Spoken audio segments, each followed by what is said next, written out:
suis le docteur Jean Berthe, médecin généraliste, installé depuis 30 ans sur le territoire du Quercitin. Je me suis d'abord installé seul, j'ai travaillé seul pendant 7-8 ans, jusqu'à m'associer avec le docteur Sandrine Cagnon. Donc passage en MSP depuis 2021, en élargissant l'équipe.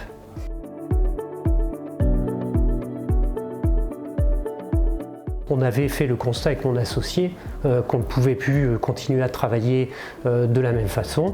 On sentait qu'on était arrivé au bout d'une organisation et qu'il fallait en changer. Puis l'embauche d'une assistante médicale qui était dans un premier temps pour essayer de dégager du temps et se décharger au niveau psychologique d'une charge de travail qui était beaucoup plus importante, une charge mentale finalement.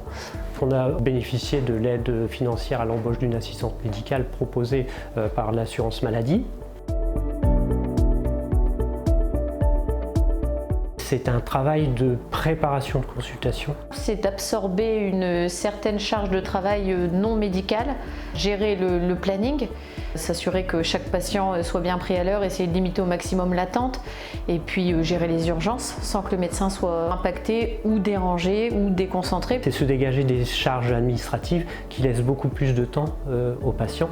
L'assistante médicale a un rôle de prévention puisqu'elle travaille sur des pathologies types par du codage au niveau informatique sur l'insuffisance cardiaque, insuffisance rénale, sur les diabétiques et au niveau préventif, donc dépistage des cancers colorectaux, dépistage des cancers du sein ou dans chaque dossier, quand elle fait sa pré-consultation, elle vérifie si les gens ont fait leur mammographie, si ils ont fait leur dépistage, elle les oblige pas bien sûr, mais voilà, elle les sensibilise et elle nous met un message d'alerte dans le dossier. Et une tâche un petit peu invisible de l'assistante médicale, c'est qu'on la missionne régulièrement justement sur des listes de patients dont on a codé la pathologie et qui vérifie si le suivi a bien été effectué.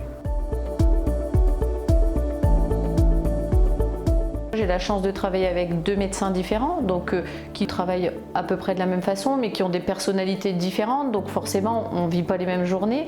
Il y a les visites à domicile à préparer, il y a les patients à recevoir sur place, donc c'est très enrichissant.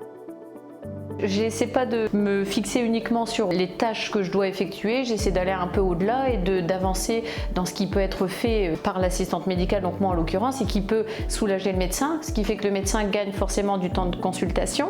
On peut par la même occasion intégrer des urgences, donc voilà, on a une bonne organisation au niveau du planning et chacun met une petite pierre à l'édifice et c'est un travail d'équipe.